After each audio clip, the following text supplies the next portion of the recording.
Hello friends. तो आज की वीडियो में मैं आपको बताऊंगी कि अगर आप इग्नू बीएड में फर्स्ट ईयर में हैं और अगर आपको अपना असाइनमेंट बनाना है जिसमें कि एक असाइनमेंट होता है क्लासरूम ऑब्जर्वेशन, ठीक है। तो बहुत सारे स्टूडेंट को दिक्कत आती है कि ये हम कैसे बनाएं। सो मैं वीडियो में आपको समझाने जा रही हूँ कि आपको किस पॉइंट के अंदर क्या लिखना है। So let's start. तो मैंने यहाँ पे आपको अपना नेम, स्कूल नेम, ठीक है, डेट, टाइम, क्लास मीन्स कौन सी क्लास का बना रहे हो, सब्जेक्ट लिखना होता है। फिर यहाँ पे लेसन का नेम और या फिर सब टॉपिक आप लिख सकते हो। तो पहले पॉइंट में है what did the teacher expect the student to learn from the lesson, यानी कि टीचर क्या एक्सपेक्ट कर रहा है स्टूडेंट से कि वो क्या सीखे इस चैप्टर में, यानी कि इसमें मेन है ऑब्जेक्टिव ऑफ द, ठीक है, लेसन। तो यहाँ पे आपको लिखना है कि आप क्या एक्सपेक्ट कर रहे हैं। कि जैसे कि मैंने यहाँ पे टॉपिक लिया है लाइफ इन दी डेजर्ट, तो मैं यहाँ पे लिखूंगी कि know about the life and the environment of the desert, यानी कि वहाँ पे लोग कैसा खाते पीते हैं, ठीक है, वहाँ का इन्वायरमेंट कैसा है और other thing. How did the teacher communicate the purpose and relevance of the lesson to the student, ठीक है। तो यानी कि इसमें ये बताना है कि टीचर उनसे कम्युनिकेट मतलब उनको कैसे समझाएगा कि इस चैप्टर की रेलेवेंस क्या है। So by connecting to their lifes, यानी कि बहुत सारे बच्चे होंगे जो अगर हम इंडिया की बात करें वो राजस्थान से होंगे तो वो उसको कनेक्ट कर सकते हैं। और या फिर कुछ बच्चे होंगे जिन्होंने मूवीज़ देखी होंगी जिसमें कि डेजर्ट का उन्होंने सीन देखा होगा तो वो भी इस चीज़ को कनेक्ट कर सकते हैं। फिर है whether the student did demonstrate that they understood what the teacher expect for them to learn, यानी कि क्या जो टीचर ने डेमोन्स्ट्रेट किया है और बच्चे उसे समझ गए हैं। सो यस, आपको जैसा भी अपने ऑब्जर्वेशन में दिखा आप लिख सकते हैं। What did the teacher expect the student to do during and after the lesson, यानी कि बच्चे आफ्टर द लेसन क्या करें, यानी कि जो आपका ऑब्जेक्टिव है उसमें मेन वही आएगा, उसको थोड़ा आप इलेबरेट करके लिख सकते हैं, ठीक है। Did the teacher provide opportunity to student to reflect their learning experience, यानी कि क्या टीचर ने बच्चों को अपॉर्चुनिटी दी थी कि वो अपनी बात भी रख पाएँ। जो जैसा आपको लगा आप वो लिख सकते हैं, येस और नो, ठीक है। फिर है what instruction strategy did the teacher use to teach the lesson, यानी कि टीचर ने किस स्ट्रेटजी का यूज़ किया। सो जब मैंने ऑब्ज़र्व किया था तो मेरे तो क्लासरूम में उन्होंने आईसीटी का यूज़ किया था ताकि बच्चों की इमेजिनेशन ये सब इन्हेंस हो, इस वजह से। सो आप जो भी ऑब्ज़र्व करते हैं आप लिख सकते हैं। Whether the instruction strategy used by the teacher were effective, if yes और नोट, तो आप बता दीजिए कि वो स्ट्रेटजी इफेक्टिव थी या नहीं। Did the teacher make any change in instructional strategy during the lesson and why, क्या टीचर ने कोई यूज़ किया कि जैसे वो पढ़ा रहा था उसे लगा कि भाई नहीं ये सही नहीं जा रहा, तो क्या तभी उसने कुछ उसमें चेंज किया, अगर किया तो क्यों किया, बच्चों को समझ नहीं आ रहा था या क्या चीज़ थी, ठीक है।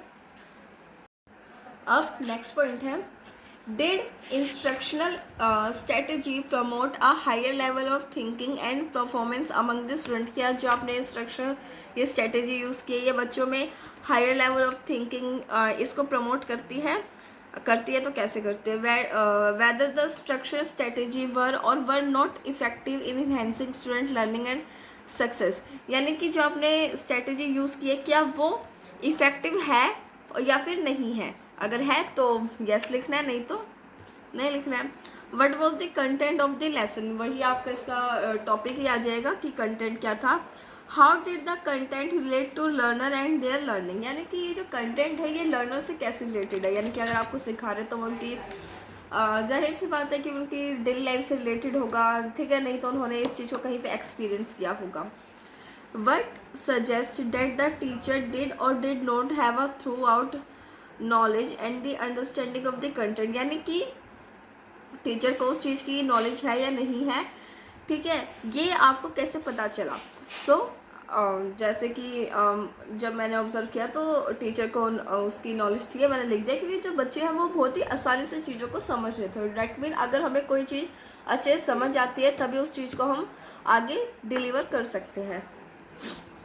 If content error were made did the teacher recognise and correct them, यानी कि अगर वहाँ पे कोई कंटेंट एरर था तो क्या टीचर ने उसे रिकॉग्नाइज किया और उसको करेक्ट किया। सो जनरली मतलब कोई ऐसा एरर होता नहीं है, अगर होता है तो फिर वो टीचर करेक्ट कर देती है, ठीक है।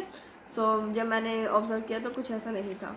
How did the teacher present the content in order to make it clear and meaningful to the student, यानी कि वही इसमें स्ट्रेटेजी आएगी कि टीचर ने कैसे जो पढ़ाया है उसको स्टूडेंट के लिए क्लियर किया है। So the teacher first use question method, यानी कि उन्होंने उनसे बात की, उनकी लाइफ के बारे में जाना, ठीक है। फिर उनको क्लिप्स दिखाई जिससे कि उनकी इमेजिनेशन इन्हेंस हुई।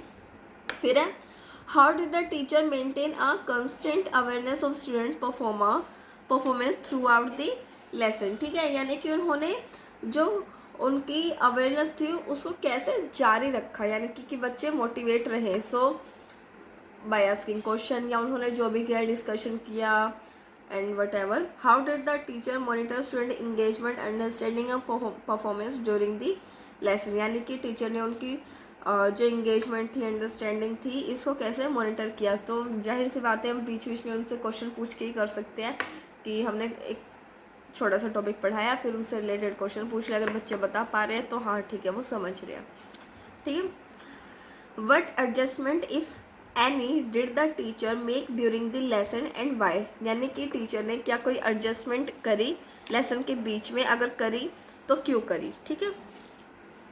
What type of instruction feedback did the teacher provide to the student, यानी कि टीचर क्या चाहता था कि बच्चों को किस तरह की मतलब फीडबैक मिले, या फिर बच्चा जो टीचर है वो बच्चों से क्या एक्सपेक्ट कर रहा था कि बच्चा क्या सीखे।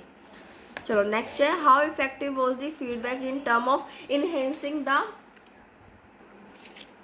How effective was the feedback in term of enhancing student learning, ठीक, यानी कि जो फीडबैक थी वो कितनी इफेक्टिव थी, यानी कि बच्चों को समझ आया या नहीं आया इसमें ये। सो नेक्स्ट पॉइंट है describe the physical environment of the classroom, यानी कि क्लासरूम का फिजिकल इन्वायरमेंट कैसा था। सो यानी कि इसमें बताना है कि बच्चे कैसे बैठे थे, टीचर किस चीज़ का यूज़ कर रहा था, मैप का यूज़ कर रहा था, किसी और चीज़ का यूज़ कर रहा था। Did the teacher manage the distraction if any was present in the learning environment how, यानी कि अगर कोई डिस्ट्रैक्शन आ गया था, जैसे कि पढ़ाते टाइम हो जाता है कि बच्चे बार बार आ रहे हैं, ठीक है, क्लासरूम में, या कुछ हो गया, या फिर क्लास में ही कोई बच्चा है वो दूसरे बच्चों को परेशान कर रहा है। सो ऐसा कुछ हुआ था, अगर हुआ था तो टीचर ने उसे कैसे मैनेज किया, ठीक है। फिर है how was the tone of classroom environment fearful और अनफियरफुल, यानी कि कैसा था इन्वायरमेंट, फेयरफुल था या फिर यानी कि बच्चे डर रहे थे टीचर से, या फिर वो अपना मज़े से पढ़ रहे थे, ठीक है, और पॉजिटिव एटीट्यूड था टीचर का टूवर्ड द स्टूडेंट, वो बताना है आपको। In what ways did the teacher facilitate in inquisitiveness of the student, इसका मतलब है यानी कि जो बच्चों के अंदर क्यूरियोसिटी थी टीचर ने उसको कैसे शांत किया। तो कैसे शांत कर सकता है, वही जो बच्चे क्वेश्चन पूछेंगे आपको उनका आंसर देना है अच्छे तरीके से, जिससे कि स्टूडेंट को वो अच्छे से समझ आ जाए। फिर है how did the teacher create the interest of the student to learn improve cooperation and team work, teacher ने कैसे बच्चों का इंटरेस्ट इन्हेंस किया और टीम वर्क में और या फिर कोऑपरेशन में। तो हो सकता है कि टीचर कुछ ऐसी एक्टिविटी दे दे कि बच्चों को वो साथ में करनी है, ठीक है, या फिर कोई कुछ भी ऐसा करना है, तो टीचर ने कैसे किया। What were the teachers expectation of student conduct in the classroom, या इसमें वही आ जाएगा ऑब्जेक्टिव कि टीचर की क्या उम्मीद थी बच्चों से। How did the student demonstrate that they understood the ways in which they were expect to conduct themselves in the classroom, यानी कि बच्चों ने उन जो उनकी एक्सपेक्टेशन थी उसको कैसे फुलफिल किया।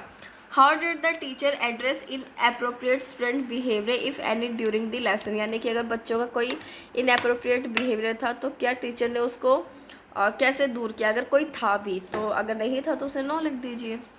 फिर है how did the teacher maximise utilisation of instructional time, यानी कि जो उनका इंस्ट्रक्शनल टाइम था उसको ज़्यादा से ज़्यादा कैसे टीचर ने मैक्सिमाइज़ किया। सो बाय द डिस्कशन, क्वेश्चनरी, जो भी टीचर ने मेथड यूज़ किए हैं आपको वो सब इसमें लिखने हैं। How did the teacher manage time between the activities and the class, यानी कि अगर टीचर एक्टिविटी भी करा रहा है और लेसन भी पढ़ा रहा है, तो क्या मतलब उन्होंने टाइम को कैसे मैनेज किया, क्या उन्होंने एक्टिविटी पहले कराई, क्या किया। तो जो भी है, अगर कोई एक्टिविटी नहीं कराई है तो उसमें आप सिंपल लिख सकते हैं कि टीचर ने कोई एक्टिविटी नहीं कराई है, ठीक है। सो ये आपका परफॉर्मा था। होपफुली आपको ये समझ आ गया होगा कि आपको कैसे भरना है, कैसे नहीं भरना है। सो आपको ये टोटल 20 परफॉर्मा भरने हैं, ठीक है। 10 दोनों सब्जेक्ट के जो आपने चूज़ किए हैं, ठीक है। So thank you for the watching.